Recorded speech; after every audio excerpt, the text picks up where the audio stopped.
नमस्कार, मी पूजा तुम्हा सर्वांचं स्वाद स्टाईलमध्ये स्वागत करते. तर आज ना पेरूची भाजी बनवायची होती. तर बघा, इथं 2 मध्यम आकाराचे पेरू स्वच्छ धुवून घेतले आणि त्याच्या फोडी तयार करून घेतल्या. त्याच्या बिया पण मी काढून घेतल्या. तुम्ही कधी अशी ही पेरूची भाजी खाल्लेली आहे का? तर नसेल खाल्ली ना, तर नक्की अशी पेरूची भाजी करून बघा. अगदी 10 मिनिटात अशी भाजी तयार होते. सगळा पेरू मी बारीक चिरून घेतला.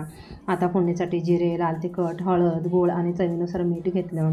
आता कढईमध्ये साधारण 2 ते 3 चमचे इतकं तेल घालून घेतले. त्यानंतर जिरे फुलले की थोडीशी हळद घालून चिरलेला पेरू मी यात घालून घेतला. आता लाल तिखट, चवीनुसार मीठ आणि गूळ घालून भाजी चांगली परतून घेतली.